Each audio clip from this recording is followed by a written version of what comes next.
ఈరోజు నేను ఏం వంట చేసానో చూసేద్దామా. ముందుగానే వంటకు కావాల్సినవన్నీ కూడా రెడీ చేసి పెట్టేసుకున్నాను. ఈరోజు వంకాయ పెసరపప్పు అయితే వండుతున్నానండి. మీలో ఎంతమందికి తెలుసో కామెంట్ చేయండి. ముందుగా ఒక స్టవ్ మీద వంకాయ పెసరపప్పు, అలాగే ఇంకో స్టవ్ మీద అయితే బొంబాయి చట్నీకి అయితే ప్రిపేర్ చేస్తున్నాను. ఎందుకంటే ఈరోజు టిఫిన్ వచ్చేసి ఇడ్లీ పెట్టాను.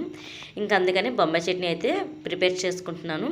తర్వాత ఇడ్లీ పిండి బయట నుంచి తీసుకొచ్చాము, ఐడి కంపెనీ వారిది, సూపర్ది.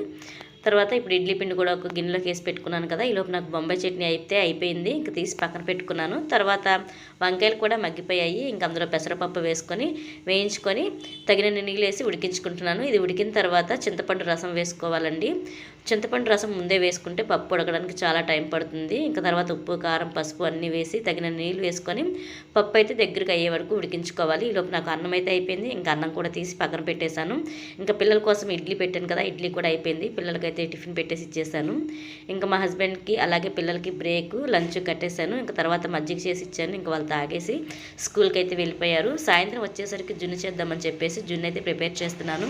అంటే జున్ను చేసిన తర్వాత చల్లగా అయిన తర్వాత ఫ్రిడ్జ్లో పెట్టుకుని తింటే చాలా బాగుంటుంది. అందుకని మార్నింగే చేసేస్తున్నాను. పిల్లలు స్కూల్కి వెళ్ళిపోయిన తర్వాత. వీడియో నచ్చితే లైక్ చేయండి, సబ్స్క్రైబ్ చేసుకోండి.